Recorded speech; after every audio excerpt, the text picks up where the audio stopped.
A Grey Cup? The Grey Cup? You call that a Grey Cup? I call that a grade A pile of hogwash from the team from Hogtown.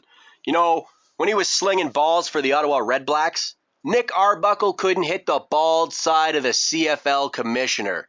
But oh no, not anymore. Because after a 41-24 Argonauts victory, it looks like Arbuckle's bringing the cup and the MVP home to Garfield, Odie, Nermal, and that mustached creep Linus.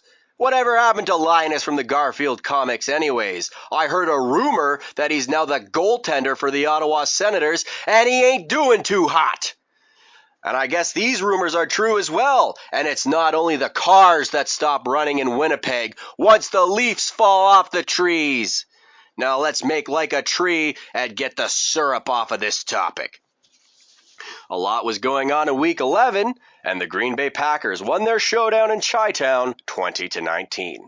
The Cheeseheads were down by 3 points for 3/4 of the game, got a touchdown to put them up 20-19, and then proceeded to get mauled by the Bears during their 2-point attempt. The Bears offense must have thought this was the CFL, as the Packers defense would lock the Bears down on first and second down, but the cheesy defense would give up over 10 yards on third down for 3 straight drives, leaving the Bears with seconds on the clock and a 45-yard field goal to kick and win. I don't know who it was, but one of Green Bay's mighty defenders defied the odds and stuck his middle finger up in the air, which grazed the soaring football, causing it to tumble and fall short of a field goal, and the Packers once again beat the Bears. This game is now an easy contender for Hyper Turbo Scooseball's Game of the Year award. And we will see how the award voting process goes as the season continues. No fear, no doubts, and no days off for the Detroit Lions. The Jacksonville Jaguars probably wished they could have had the day off, as the Lions stampeded over the Jags 52-6. That is a beatdown of a magnitude that I have not seen since the same Detroit Lions team racked up 52 points against the Tennessee Titans in Week 8. With stats like that, the Lions have to be proven contenders for the Bowl this year. And for the first time in 15 games, the Kansas City Chiefs have finally lost. The Buffalo Bills didn't beat the Chiefs via bribery and pussyfooting around like Jake Paul did to Mike Tyson last Friday. The Bills won their game simply by being the better team. Down but not out. The scene was set for the Chiefs' classic last-minute drive victory, but Josh Allen said, "Hold my White Claw," and ran 23 yards, bobbing and weaving Chiefs defenders like a toddler running away from her dad with her dad's cell phone. And then Josh Allen brought it to the house, putting the game out of reach like a father who just snatched his phone back from his toddler and put it on the highest shelf he could find. The final score of this game was Buffalo 30, Kansas City 21. Aaron Rodgers will find himself in hot water soon, and for the third time on the show, I'm not referring to his stupid-ass cayenne pepper beverage. But Daniel Jones isn't the only New York quarterback who's cooked this year. Credit to Aaron Rodgers for keeping it close when the Jets lost to the Colts 28-27, but the fans have had enough. Unlike Daniel Jones, who'll be riding the Giants' bench for a while, Aaron Rodgers will get to finish his season with the Jets, not because of his wisdom or his wicked bow staff skills, but because they could have bought 4 Taylor Heineke's and a bag of Flamin' Hot Cheetos for the cost of Aaron Rodgers' contract. The New York Giants will again turn to Tommy DeVito to play quarterback after another lackluster season. And here, with the CFL season over and the NFL leaders standing out from the loser teams, we steer the ship of Hyper Turbo Scooseball into the direction of the newsroom for a college football update with the problem child of Hyper Turbo Scooseball, Zach friggin' McGibbon. Zach McGibbon, you have the floor. No, seriously, you have my floor. Give it back. The receptionist is walking around on the pipes. I'm Zach McGibbon with a look at the top 25 as it stands in college football. At number 1 of the lone 2 undefeated teams remaining in college football, the Oregon Ducks are at number 1 with an 11-0 record, including 6 wins at home, 5 wins away. They continue to dominate and are at number 1. Below them, for number 2, Ohio State, tied with Texas at number 2 and number 3 with a 9-1 record. Penn State comes in at number 4. And the other undefeated team, a shocking undefeated team in college football, Indiana, 10-0 right now, including 7 wins at home, 3 wins on the road. Also in the top 10, Alabama at number 7, Notre Dame at number 6, Georgia at number 8, Ole Miss coming into the top 10 at number 9, and Tennessee filling out that top 10 at number 10. In the 11th spot is Miami, and Ashton Genty and Boise State round out the playoff spots at number 12. Still in the top 25, SMU continuing to make its way up, moving into number 13. With rumors potentially of Deion Sanders going to the Dallas Cowboys, his Colorado Buffaloes are in at number 16. Army also still in the top 25, in fact, moving up to number 18. Also Tulane able to sneak into the top 25, coming in at number 20 with a 9-2 record. Arizona State coming in at number 21. Iowa State at number 22. UNLV at number 23, Illinois at number 24, and the last remnants of the Pac-12, Washington State, fill out the 25th rank. That's a look at your top 25 in college football, and well, I've got free reign here. I've got some thoughts about the Dallas Cowboys. But no, don't cut me off. Don't cut me off. No, I got more to say. No, you don't. And I will not be in my news anchor voice. I will be talking about this Dallas Cowboys squad. I will refuse to be silenced by one Jonathan Skuse. Hey. I needed known that the Dallas Cowboys suck this year. 3-7?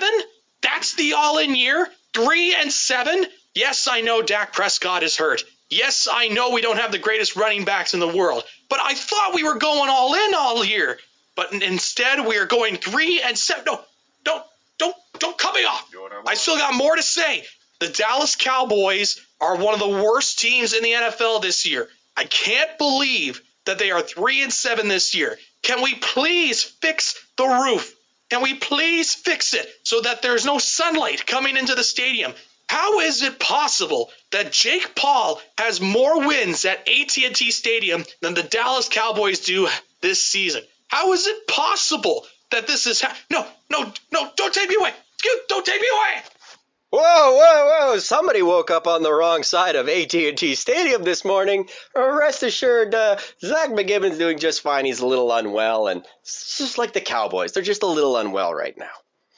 NFL action begins tonight. The Pity City Steelers take on the Cleveland Browns. Russell Wilson is undefeated as a Steeler, and with the playoffs coming up, the Steelers are blue raspberry primed and ready to beat weaker teams like the Browns.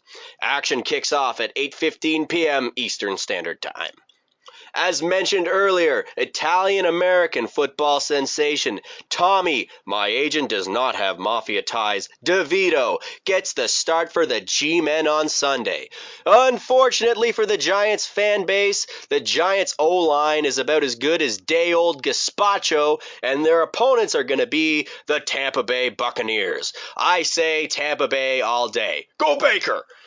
After years of mistreatment and abuse from the silver and blue, it's now time to watch the Washington Commies defense seize the means of offensive production from money-grubbing Jerry Jones and the collapsing Dallas Cowboys.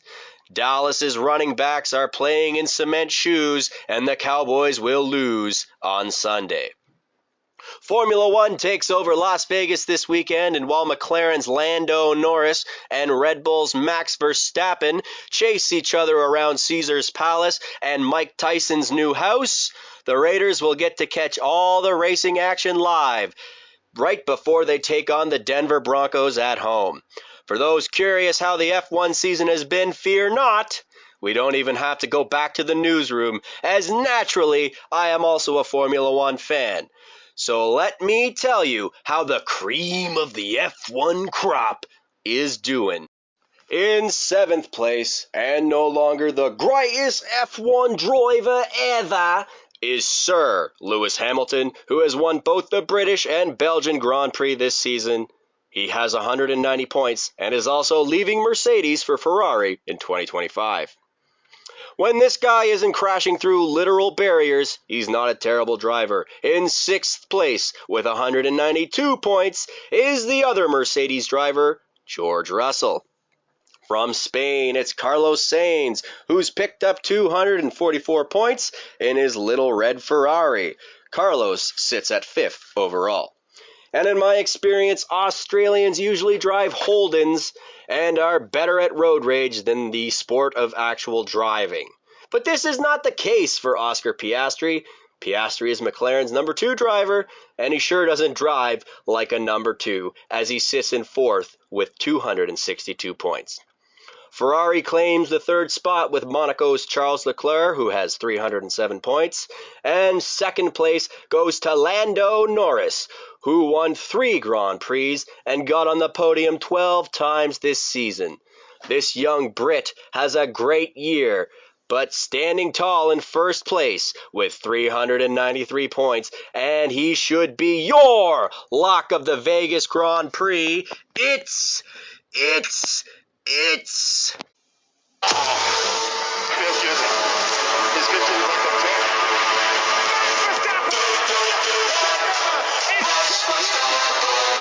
Wait a minute. This show isn't about which fruity European can drive a $3 million machine the fastest. You guys want football, and you guys deserve a football lock of the week. The last lock of the week was a game that featured a historic feud, so let's continue this trend. Back in 1997, Bret Hart wasn't the only guy getting screwed, as thousands of Houston football fans bid goodbye as Steve McNair and the Houston Oilers franchise lost a loser leaves town match, and the team had to relocate to Tennessee.